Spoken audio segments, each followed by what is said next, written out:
Pwede na po natin i-add yung ating meat. Igigisa rin natin ito hanggang sa ma-achieve natin ng golden brown para ma-release niya yung kanyang natural oil. Tsaka mas masarap din pagka lutong-luto yung ating karne.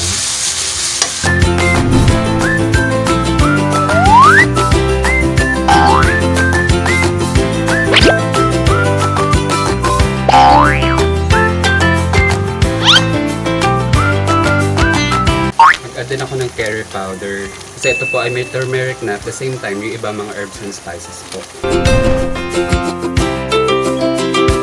So yan po yung magbibigay ng natural dark color sa ating shawarma.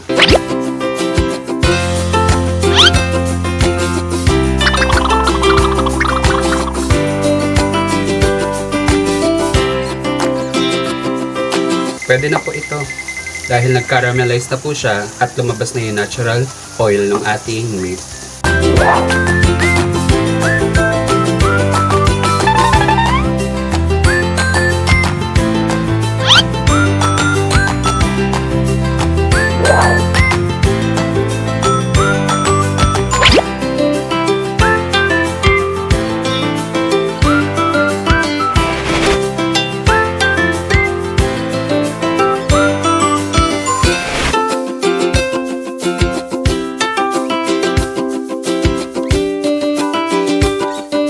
Gagawa naman tayo ng shawarma sauce natin.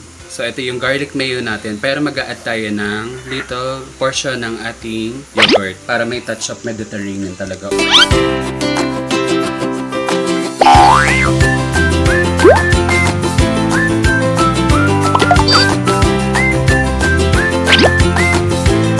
Ito pong mayonnaise natin is mga approximately 250 to 300 grams. Then mag-a-add din po tayo ng mga 1/4 cup ng water.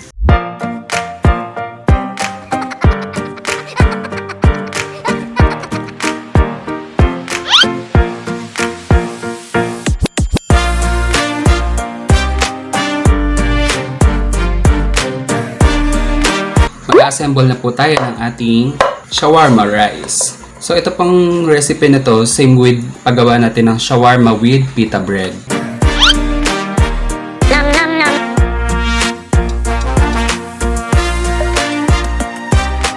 So maglalagay tayo ng tomato. Yummy.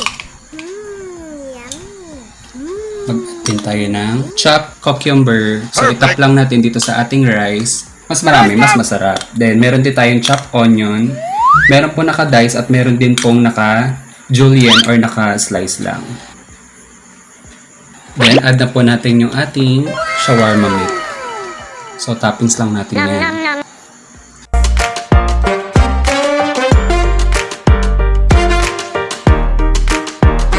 Pwede po tayo mag-add ng yung ating toasted garlic para mas flavorful yung ating shawarma rice.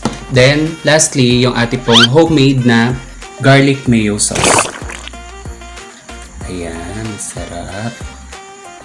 There you have it mga ated. Ito na po yung ating easy shawarma rice recipe. Pwede niyo pong gawin sa inyong bahay, iserve sa ating pamilya at pambenta na rin po. Thank you po sa panonood mga ated. Please do subscribe, like and share na rin po, and also hit the bell notification para lagi po kayong updated sa ating mga videos in the future. Thank you po sa mga nag-subscribe na kay All About Riri. See you mga ated. God bless and ingat po ang lahat.